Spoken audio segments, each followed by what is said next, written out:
Okay, hey guys, welcome back. So today's video is another opinions video. I felt like it was time for another one as I have quite a few opinions this time around.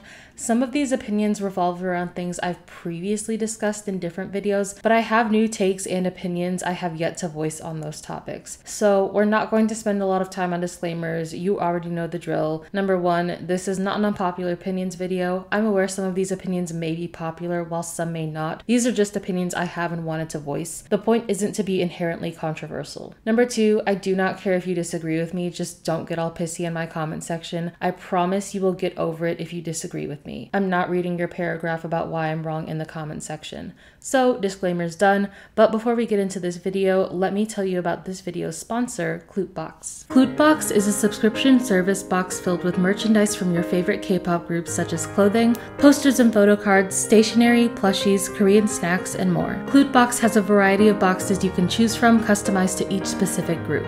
Getting started is easy, and Kpop allows you the freedom to customize your box based on your clothing size, whether or not you want your Korean snacks to be vegan/halal, your bias in the group you want merch from, and what albums you already have. While Kpop does have a subscription option, you can also make a one-time purchase of their boxes. You can also subscribe to multiple boxes at a time. Buying merch can be expensive and difficult, and there's a large variety of merch to choose from, with a lot of it being extremely overpriced. But Kpop makes shopping for your favorite groups easy by giving you new items with your subscription, and the cost of Kpop is equivalent to that of one t-shirt or album. Kpop is also now selling official light sticks, albums, and individual merch from select groups, so go check those out as well. Currently, Kpop ships almost everywhere except to countries where pandemic restrictions prevent international shipping. Please see Kpop's FAQ for more details. For 5% off your Kpop, use my code REDVELVETS at checkout. Thank you Kpop for sponsoring this video and continuing to support my channel.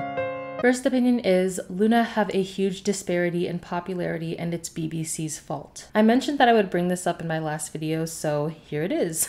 I've definitely mentioned this before, but I don't think people, both orbits and non-fans alike, realize how wide the gap is between members of loona in terms of popularity. And like I've said previously, I'm aware that the popularity of members in a group is not always going to be equal. In fact, it rarely ever is. Like I said, my problem is how BBC contributes to this. There's a noticeable lack of effort put into promoting certain members in comparison to others, and this is not me trying to pit members against each other or trying to be a solo stan. I recognize that the members of loona are not in control of how well they're promoted, hence why I blame BBC. And usually I hate to get into conversations about line distributions and screen time because I think most of the time it's extremely counterproductive, and it reaches a point where you're literally measuring down to the seconds of line and screen time members are getting. But unfortunately, it's a huge problem loona have faced in the past, and it hasn't improved despite continuous outrage from fans, and it also becomes a problem when it's the same members repeatedly getting the short end of the stick. Second opinion is, native English speakers are the only ones calling BTS westernized for singing in English. Korea does not care. I've already said it before that it's always non-Koreans who go on and on about BTS being westernized, but it's insane to me how you all are busy debating whether or not it's okay for BTS to release English songs while the Korean general public doesn't give a fuck. Like literally both Japanese and Korean fans have said that it would be a great idea for BTS to start releasing English albums similarly to how they promote in Korea and Japan. The Korean GP loves BTS's English releases just as much as their Korean releases,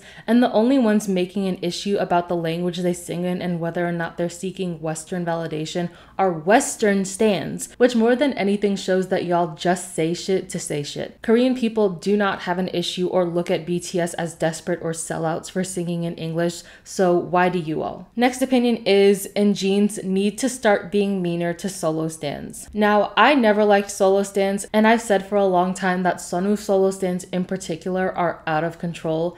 But after that thread made by a sunoo solo stan went viral and people started ripping into enhypen, I have absolutely no patience for solo stans anymore. And the worst part is that a lot of y'all are way too nice to them. Y'all be like, oh no, but some of them are nice. Okay. A couple of nice solo stans doesn't change the fact that the whole batch are bad. Sunoo solo stans are literally the reason K-pop Twitter was sending death threats to a group of kids last week. You all are not mean enough to solo stans, which is why they feel like they can talk out of their ass about the members of enhypen and fabricate stories about members being quote unquote bullied. We're post-island era. They're all part of the same group now. We have long moved past the need for solo stans. Y'all have to stop making them feel like they have a place within the fandom, and you truly have to start being meaner to them so that we never have to deal with the sunoo and enhypen bully gate ever again. Next opinion is BTS solo stans have controlled the narrative about BTS for way too long. I don't think people realize how much information spread about BTS comes directly from the mouth of solo stans, which is extremely concerning. Looking back at what I believed as a baby army, it's astonishing not only how much of it are ideas that were pushed by solo stans, but how much of it directly contradicts things that the Tannies have said. The best example I can think of this is the Jin line distribution discourse. For so long, I believed that Big Hit / Hybe was deliberately robbing him of lines.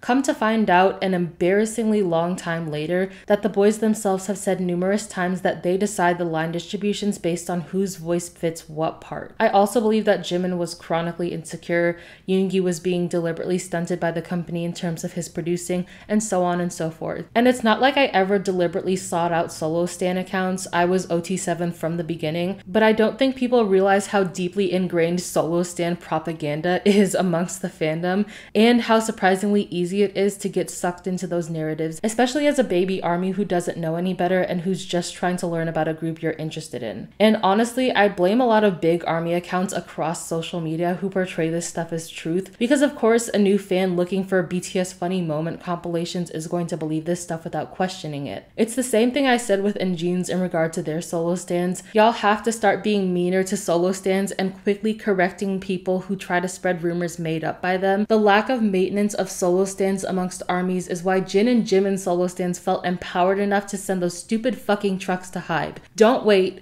Bully a solo stan today. Next opinion is y'all have got to stop talking about groups you want to quote unquote pull a GOT7. First of all, I find it weird that y'all want groups to pull a GOT7 because all I hear is I want my group to be so horribly mismanaged by their label that they have no other choice but to decide not to renew their contract when it ends. Secondly, I don't understand all of this chatter around groups pulling a GOT7 when they literally haven't done anything yet. And as much as people hate to hear this, I doubt GOT7 will continue on as a group, at least not anywhere near the same way they did under JYP. So many groups whose members move to different labels always talk about how they're not disbanded and how they're planning a comeback, and then we never hear a word from them again. Loona has been talking about an FX comeback since 2016 and insists the group aren't disbanded, and yet we haven't heard a note of a song from them in 6 years. The reality is that when members of groups move to different labels, the likelihood that they'll continue as a group decreases drastically. Individual companies they're signed to are not concerned about the careers of idols under different labels.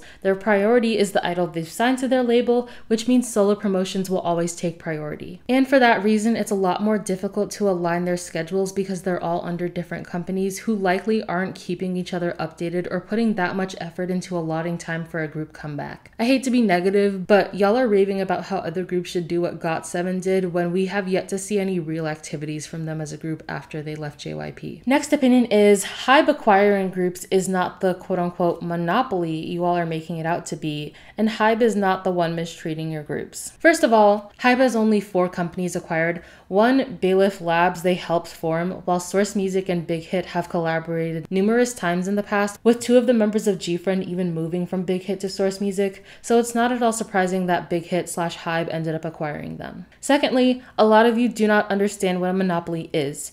Y'all read that one thread from a random K-pop stan claiming to be an econ major, and now you know everything about what it means to acquire companies as an entertainment. Also, I find it funny that the people claiming Hybe is creating a monopoly are almost exclusively Big 3 stans, literally the pot calling the kettle black. Where were these threads about monopolies in K-pop when literally 90% of K-pop songs were snatched off of Spotify earlier this year by Kakao? Where was the outrage about monopolies for companies like CJ, E&M, who many of you don't realize owns a huge portion of the K-pop industry? Hybe acquired all of 4 companies, one of which they helped to create, and all of a sudden every K-pop stan is an econ major. Second of all, people, specifically Carrots and Buddies, have been really pushing the narrative that both 17 and G-Friend are worse off under Hybe, with Buddies specifically blaming Hybe for G-Friend's disbandment because Hybe is mistreating them for one reason or another. This is how I can tell you all don't do your research before you open your mouth, so let me enlighten you. Number 1, when Hybe acquired Pledis Entertainment and Source Music, it was announced numerous times that both companies would maintain their independence as a label, the only difference being that they're now provided resources by HYBE. If you still don't get it, it means that the acquisition of these companies is in name only. HYBE exclusively provides these companies with the money and resources for their artist activities. How these companies decide to manage their artists is up to them completely, as it was before HYBE acquired them. And while a lot of K-pop fans love to be edgy and throw fits about the possibility of their group being acquired by HYBE, this was and still is a great opportunity. HYBE is an extremely wealthy label, and it doesn't hurt to be mentioned in the same sentence as BTS. Both Pledis and Source Music have struggled financially in the past, so to be acquired by HYBE was truly an amazing opportunity. The problem is that neither of these labels are competent or good at their job, which is why we see Carrots claiming mistreatment and why GFriend disbanded. And it's funny to me that people are exclusively blaming HYBE for these groups being treated poorly, like Pledis and Source don't have a history of treating their groups badly, with members of 17 being forced to pay for their own in-ear pieces during their rookie days, and Yuju saying that she was so overworked at one point she started getting her wisdom teeth pulled in hopes that the company would let her rest.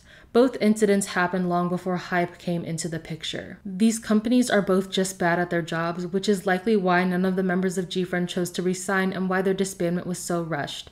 And of course, people are trying to drag BTS into this in the same breath, because of course they are, because that's always the ulterior motive when it comes to the whole HYBE monopoly debate. And I know people are going to accuse me of being a company stan or whatever, because I'm sitting here telling you HYBE isn't the reason your group is mistreated or disbanded, but I promise you that's not the case. I have a lot of problems with HYBE as a company, but the whole HYBE monopoly debate isn't one of them. You all really have to stop talking out of your ass and creating your own narratives. Everything I just discussed is easily accessible, and I was able to find all of it with one Google search. One of my biggest pet peeves, if you couldn't already tell, is when people victimize idols based on misinformation and fan-made theories. So if I'm a company stan for not subscribing to the idea that HYBE is a monopoly or that they're ruining your favorite K-pop groups, so be it. Next opinion is, Stray Kids' rap line is not on the same level as Namjoon, and y'all set them up every time you compare them to BTS.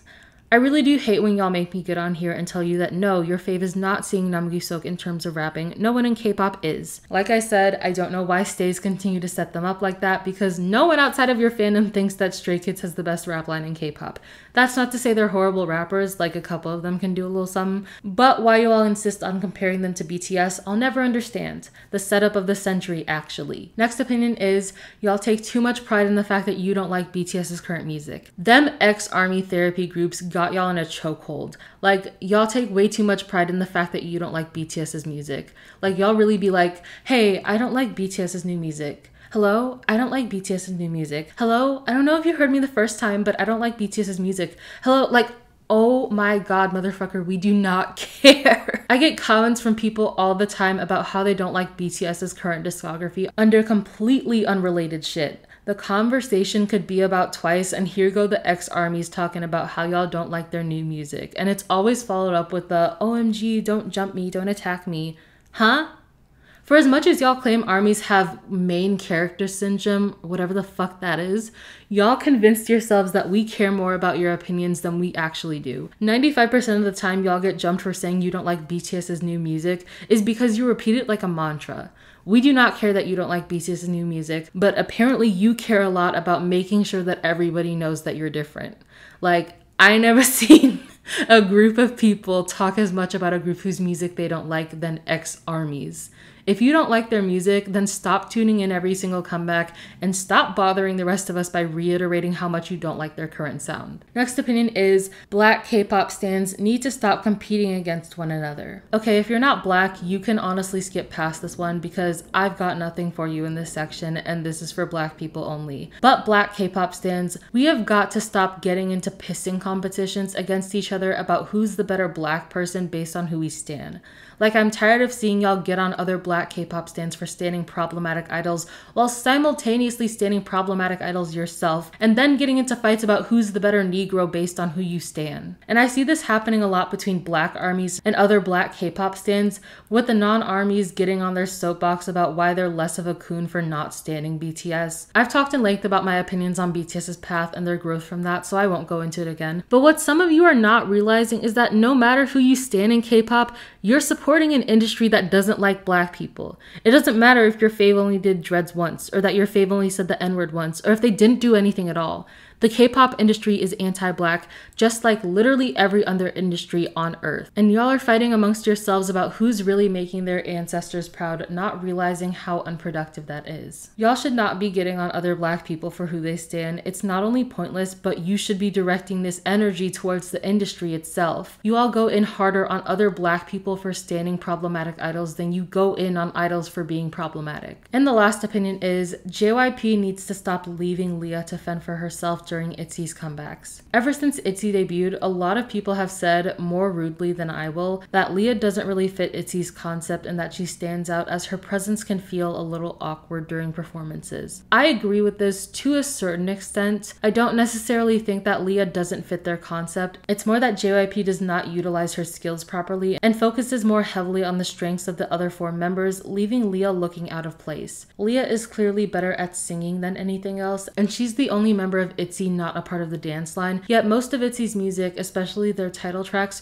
are very dance and rap heavy. And like I said, it's not that she doesn't fit ITZY's concept. I think the teen/girl crush concept they have going on suits her well, and her vocals fit their songs well too. I just think that JYP should tone it down with the rapping and the dance breaks, and try and give ITZY a title track where the vocals are the main draw so that Leah gets her moment to shine. It's not like the other members can't sing anyways. I just feel bad because every single comeback, it seems like Leah's getting dragged for not fitting the group's concept, and it bugs me that JYP doesn't recognize the difference between her and the other members of ITZY. And I know there's a lot of debate around Leah's vocals, but she's genuinely a good singer, and if JYP focused more on highlighting that, she wouldn't have think pieces written questioning her talent every single comeback. Alright, and those are my opinions I have for you this week. Like I said at the beginning, be a decent human or feel my wrath. Make sure to like, comment, subscribe, and turn on notifications, and make sure to check out Kpop. The link will be in the description. Thanks for watching, and I will see you in my next video. Bye!